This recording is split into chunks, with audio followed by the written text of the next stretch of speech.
conducted at the University of Maryland School of Medicine showed how internal and external words affect our blood pressure, hearts, and can harm our bodies. Negative thoughts do make a difference, Angela. They do. You can see it. You can feel it. You can work yourself into a physical feeling. Yeah. You know, from an emotional feeling. And one of the things we talk about is like the negative voice in your head. Yeah. That voice that's always undermining you, that's telling you that people are not, that they're judging you and they're judging you negatively all the time. Like dealing with that. Yeah, you know what my voice is? My voice inside, I realize, is a voice of perfection. And if it isn't perfect, then it isn't worth doing. Interesting. Yeah, that's my I've noticed that my voice is hungry a lot. Yes. Oh, my voice is always, while it's saying that, my voice is eating. What we having for lunch? What we having for lunch? But I also try to tell myself, if I'm gonna just make stuff up, right? If you're just gonna make stuff up in your head, why not make up positive things? Yes. So sometimes if you're talking to me and suddenly I do this, I'm in my head saying that you're in love with me, you think everything about me is perfect and great, that I'm like, you admire me more than anyone else. I'm trying to replace that me assuming that people are judging me negatively with why not assume they're judging me positively? Exactly. If I'm just gonna make it up. Exactly. Well, Amy Ayers, the author of Reform Your Inner Mean Girl, shows women how to silence negative chatter, and she's joining us via Skype today. Hi, Amy. Hello, Amy. Thank you for being here. Well, our first question to you, Amy, is how do you define your inner mean girl? What is that? Well, you know, all the time we talk about mean girls in the hallways of junior high, mean girls at the boardroom, right? But the meanest girl of them all is the one inside your head. We are self-bullying. It's an epidemic, especially for women.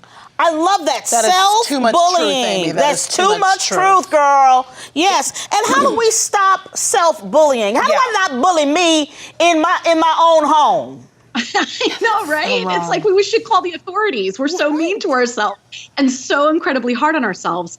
And what I teach in the book and in my workshops is that the first step is getting to know your specific inner mean girl. Oh, yes. Right? Because you both named really good inner mean girl archetypes. We've discovered 13. One is the perfectionist, right? Right? So ding, ding, ding, right? There's things like the comparison queen that loves to compare your worst to everyone else's best. And then we have your inner mean girls like the good girl, who likes to tell you that you should do what's right, even if it's not right for you. Right? We need to do what's right for us. I know she's so I can't stand her.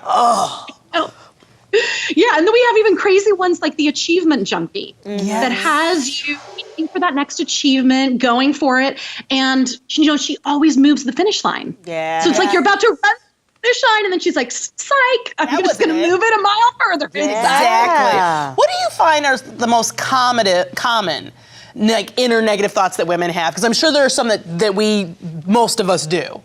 Yes, definitely. Well, you know, one of the most common is I'm too da-da-da-da, fill in the blank. Right? I'm too fat, I'm too short, I'm too tall, I'm too much. Right? And then another huge common one is I'm not good enough or I'm not enough. Yeah. And why is it that somebody can give you like 17 compliments? Right. But the only thing I've seen, and I've watched people do it. So it's easier when you see somebody else do it than when to recognize it in yourself, right? Yeah. Watch somebody get nothing but praise, and then one person says, I had trouble hearing you, and that's it. Yeah. That's you're off to the races. I know. You know, in our brains, we have this thing called the negativity bias.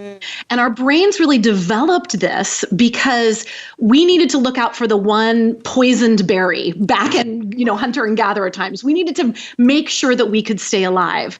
But our reptilian brain, so to speak, really hasn't developed all that much for modern day world. So then you get one negative comment on social media as you're, you know, scrolling through, and that's the thing that your brain is going to focus on. It's part of the human experience. Yeah. It's so true, especially with social media. We have we have friends who, you know, they do a show and they'll have hundreds of, you were great. One tweet. Yes. One will say something negative, and they're like panicked about replying to it. Yes. I know, exactly. Well, that's when your inner mean girl goes on attack. I call it an inner mean girl attack. Yeah. She takes that one negative comment, that one thing on social media, and then she blows it up, right? She is so like that. does that. She's exactly like She is that, Amy. meticulous, too. She is. She will be pulling stuff up from like elementary school. Yes. Exactly. She's going to go through the history. And this is why it's so important for us to pay attention to our thoughts and for us to not believe everything we think and be really conscious about what it is that we are ingraining into our psyche. Oh, Amy, okay, you have to go a little bit deeper. Like, because to say to a person, you don't need to believe everything you think. Yes. Is really a massive idea. It's really profound, isn't it? Very Because, profound. right? When you think about what a belief is, Yeah. it's simply a thought that you've thought over and over and over again. Mm-hmm. And It's just a repetitive thought. It's a habit. And often I find it's such a hard habit to get out of. And I'm just like, what can you do when you feel yourself starting to do that? Like, people will take, or I've done it, we've talked about it before, no information, right? Somebody, let's say you set up a phone call and they miss it. And instead of just going, well, all I know is they missed the phone call, it's off to the races on all the reasons why, and then you focus on one, and yet you really don't have any information. Yes. So when you feel yourself doing that, what do can we you do, Amy? Okay, in the moment, here's what I want you to do. I'm writing it down. Here's Writing step it down. number one. And y'all, you can do this right now. Think of an area of your life where you're beating yourself up. Maybe it's your weight or your finances or relationship status. All that. Yeah. One through three. But here's step one. Step one is ask yourself, what is my inner mean girl saying? And let your inner mean girl rant. And for your enlightened men that are watching this show, thank you for tuning in. You just ask yourself, what is my inner bully saying? Yeah. Right? And let her go. So, let her rant. And this first step is a little counterintuitive because oftentimes people don't want to focus on it. They're like, I don't want to focus on it. But we know that expression, what we resist persists. Yeah. You need to let her come out of the shadows and into the light so she can be healed. Because eventually, is it that eventually she's going to trip up on something you know is crazy? Right. Well, yes, definitely, right? Well, she kind of, it's like a spiral. It's like a tantruming 2-year-old. Yes. Eventually the tantrum starts ending. You can kind of see it. And the more you try to stop the tantrum, the bigger the tantrum gets. But the more you just hold space for your inner mean girl to rant, suddenly she'll just be like kind of stamp her foot and say, okay, there you go, and kind of do that low blow, big fat lie. So that's the first one, because basically she just wants some attention. You're exactly right. She wants it. Go ahead, girl. Exactly. Are you done? Exactly. So then once you feel that sense of like, okay, she really hit you where it counts, then you're ready to move on to step 2. And this is when you close your eyes, and feel free to do this if you're not operating heavy machinery or flying a helicopter or whatever, right? Close your eyes with me right now. Take a deep breath. And simply ask, what does my inner wisdom know? Girl, what do you know? Yes, exactly. What does your inner wisdom know?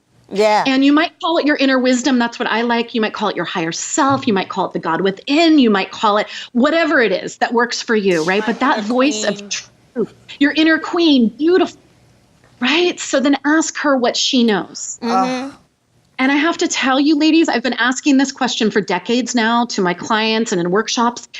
And we have the most amazing wisdom inside of us that is waiting to be heard. Right. And your inner wisdom is the ultimate truth teller. So she's not just going to say, you're so gorgeous and you're so beautiful. Of course, she'll say that sometimes, beautiful.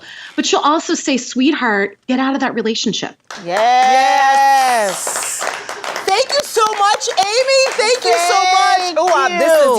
This is healing. I feel all together so much better. here. Me Time with Frangela.